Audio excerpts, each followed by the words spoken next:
Salut à toi! Prépare ton sac à dos et ton kit de survie, je t'emmène découvrir Wonderland.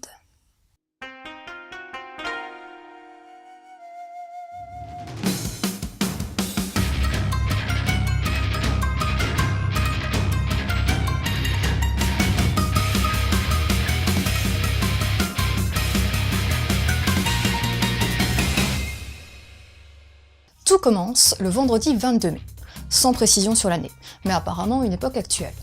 Le réveil de Yuko sonne, elle se réveille, ouvre les yeux, et elle voit que sa chambre semble immense. Enfin, plutôt que ses meubles sont gigantesques. Elle se dit qu'il vaut peut-être mieux qu'elle se rendorme un petit peu. Mais Poco, son chien arrive, et a une taille plutôt imposante, à l'échelle de la chambre. Du coup, le sympathique réveil du toutou est un peu problématique et plutôt désagréable au vu de la différence de taille. Yuko a bel et bien rapetissé. Elle doit avoir la taille d'une poupée type Barbie, pratique pour s'habiller. Elle descend dans la cuisine en se servant de son fidèle compagnon comme monture, pour chercher ses parents. Elle les retrouve blessés, et il lui demande de ne pas s'approcher. Yuko va vite comprendre pourquoi. Son gentil petit chat voit désormais des petites proies faciles et va donc s'amuser et tuer les parents de Yuko devant elle. Dans cet environnement désormais hostile, qui lui était familier il y a encore peu de temps, Yuko va devoir apprendre à survivre et faire face à plein de dangers. Comment et pourquoi ce phénomène s'est produit? Touche-t-il plusieurs villes? Comment Yuko va survivre?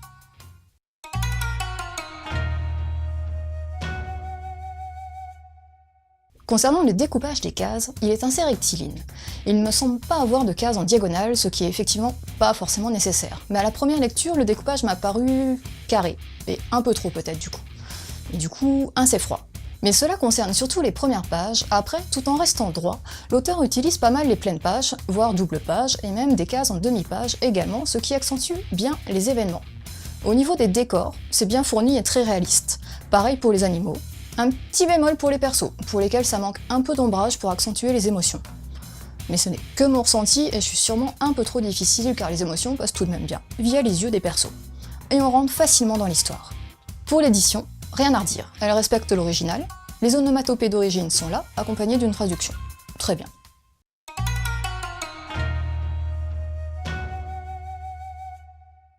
Ishikawa Yugo œuvre depuis 1990 et a une dizaine de titres à son actif. 2 sont édités en France, et il a également travaillé sur quelques animés.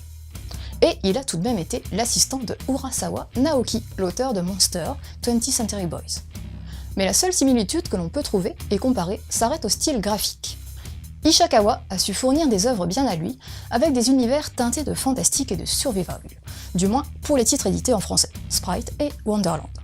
Wonderland a débuté en 2015 au Japon et est terminé en 6 tomes. Le lien avec Alice au pays des merveilles est bien sûr le changement de taille des humains. Yuko va rencontrer aussi, au 4e chapitre, une fille étrange et qui ne parle pas la même langue, qui se nomme Alice. Elles vont poursuivre leurs péripéties ensemble. Ne t'inquiète pas, je ne te spoil pas trop, cette Alice, on la voit sur la couverture. Les analogies avec l'œuvre de Lewis Carroll se développeront peut-être dans les prochains tomes. L'auteur renouvelle un peu le genre survival en faisant passer l'environnement familier et urbain du quotidien en un environnement hostile et dangereux. Les humains, avec leur nouvelle taille, non souhaitée, deviennent les proies des chats, des corbeaux. On a là un début d'histoire simple mais véritablement efficace. Ce premier tome est très vite immersif et ouvre des pistes pour la suite. D'autres menaces se montrent, les forces militaires, d'autres groupes d'humains, d'ailleurs petit clin d'œil à Mad Max. Les bases sont posées, les pistes évoquées, il y a peu de temps mort, ça s'enchaîne de façon énergique. Et c'est suffisamment accrocheur pour avoir hâte de suivre la suite. C'est bien exploité, par exemple, Poco le chien de Yuko lui est fidèle peu importe sa taille. C'est un élément qui peut paraître anodin, mais c'est du coup un bon moyen de transport pour Yuko et les mésaventures qui l'attendent. Bref, des humains qui ont rapetissé, qui vont devoir survivre dans ce monde familier devenu hostile, et comprendre le pourquoi du comment.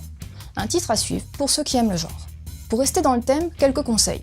Sprite, l'autre titre du même auteur publié en français, où une lycéenne, après avoir vu de mystérieuses particules noires tomber du ciel, devra survivre dans un monde post-apo.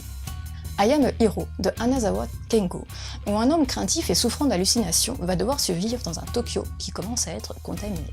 Mais aussi Alice in Murderland de Yuki Kaori pour le petit lien avec Alice, où une famille un peu particulière va devoir s'entretuer.